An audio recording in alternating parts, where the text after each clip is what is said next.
வணக்கம். நான் உங்கள் அன்பு திராவிடன். உடனே இவன் பெண்ணியத்துக்கு எதிரானவன், இவன் பழமைவாதி, நீங்கள் ஆடை சுதந்திரத்தை பற்றி தப்பாக பேசிட்டான்னு நினைக்காதீங்க. ஒரு பள்ளிக்கூடத்தில் போய் இந்த மாதிரி உடையை போட்டுக்கிட்டு உட்காந்து உங்கள் பிள்ளைகளுக்கு வகுப்படுத்தா நீங்கள் விட்டுடுவீங்களா? ஒரு சட்டமன்றத்துக்குள்ளார போய் இந்த மாதிரி தொடை தெரிகிற அளவுக்கு உடையை வச்சுக்கிட்டு போய் உட்காந்துருந்தா நீங்கள் ஒத்துப்பீங்களா? ஆடை சுதந்திரம் இருக்குது. வெளிநாடுகளுக்கு போகும்போது அந்த நாட்டில் போட்டுக்கோங்க, தப்பு இல்லை. குளிக்கிற இடத்துல போட்டுக்கோங்க, தூங்குகிற இடத்துல போட்டுக்கோங்க, மேலை நாடுகளில் போகும்போது போட்டுக்கோங்க. இப்படி பொதுவெளியில் எங்களுடைய வரி பணத்தை வாங்கக்கூடிய அமைச்சர், எங்களிடம் சம்பளம் பெறக்கூடிய ஒரு நாட்டுடைய சட்டமன்ற உறுப்பினராக அமைச்சராக இருக்கக்கூடியவர் இப்படி இருக்கக்கூடாது. நீங்கள் எங்களுக்கெல்லாம் ரோல் மாடலாக இருக்கணும், எங்களுக்கெல்லாம் ஒரு வழிகாட்டியாக இருக்கணும், ஒரு மாணவர்களுக்கு நல் ஒழுக்கத்தை போதிக்கக்கூடியவராக இருக்கணும். உங்களை பார்த்து நாங்கள் திருந்தணும், உங்களை பார்த்து நாங்கள் கற்றுக்கணும். ஐயோ இந்த அம்மாவை பாருங்க அப்படின்னு கையெடுத்து கும்பிடணும். மரப்பாச்சி பொம்மைக்கு கூட மாறு சீலை போட்டு பார்க்குற என் தமிழ் சாதி இன்னைக்கு என்ன நிலைமையில் இருக்குது? இன்னைக்கு நான் பழமைவாதி அல்ல, நான் பெரியாரை படித்தவன். உங்களுடைய சுதந்திரத்தை வரவேற்கிறேன். உலகம் முழுக்க போங்க, வரவேற்கிறேன். நல்லா பேண்ட்டு போட்டுங்க, சட்டை போட்டுங்க, கிராப் வெட்டிங்க, நான் வரவேற்கிறேன். சாதி மறுப்பு திருமணம் பண்ணிக்குங்க, நான் வரவேற்கிறேன். உலகம் முழுக்க போய் படிங்க, வளர்ச்சி அடையுங்க, நான் வரவேற்கிறேன். உங்களுக்கு எதெல்லாம் தடையாக இருக்கிறதோ அந்த தடையை உடைங்கள், நான் வரவேற்கிறேன்.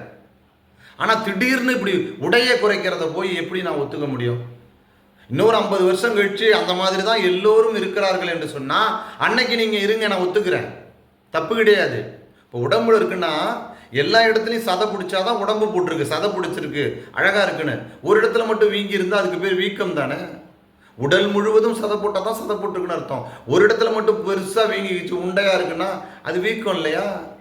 அப்போ நீங்கள் இந்த நாட்டில் இருக்கக்கூடிய எல்லோரும் அந்த இடத்திற்கு போகிற போது ஒரு 50 ஆண்டுகளுக்கு அப்புறம் நீங்கள் இந்த மாதிரி உடை போட்டிருந்தா தப்பு கிடையாது.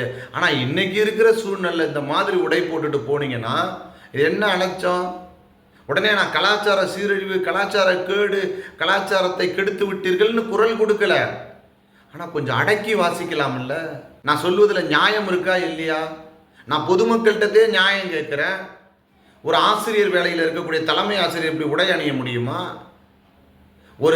ஒரு நிர்வாக பொறுப்பில் இருக்கக்கூடியவர்கள், ஒரு அரசனுடைய ஊதியத்தை பெறக்கூடியவர்கள், ஒரு 2.5 லட்சம் பேருக்கு 2.25 லட்சம் பேருக்கு பிரதிநிதியாக இருக்கக்கூடியவர்கள், ஒரு நாட்டுக்கே அமைச்சராக இருக்கக்கூடியவர் இப்படிலாம் நடக்கலாமாயா? இதெல்லாம் அநியாயமா இல்லையா? அக்கிரும்பா இல்லையா?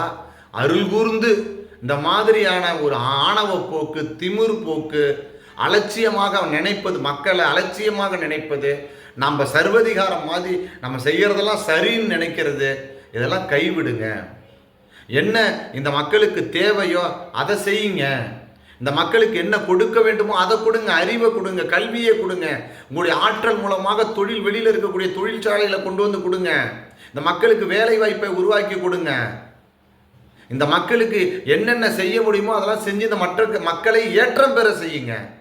இந்த மக்கள் எப்படியாவது ஏற்றம் பெறணும், எப்படியாவது படிக்கணும், எப்படியாவது நல்ல இடத்துக்கு வரணும் அப்படின்னு நினைத்து நீங்கள் உழைத்தீர்கள் என்று சொன்னால் மக்கள் உங்களை அங்கீகரிப்பார்கள். இப்படி தொடையை காட்டுறதும், இடுப்பை காட்டுறதும், வவுத்தை காட்டுறதும், ஆடுறதும், பாடுறதும், குடிக்கிறதும், ஓடுறதும், போதை மாத்திரை திங்கிறதும், டான்ஸ் ஆடுறதும், இந்த மாதிரி வழக்குகளில் சம்மந்தப்படுறவனே தொண்டையை கழிச்சிட்டு கத்துறதும், என்னையா இது அநியாயம்? அழகாக தலை சீவணும், அழகாக நகை போட்டுக்கணும், அழகாக உடை போட்டுக்கணும்னு தெரியாதா?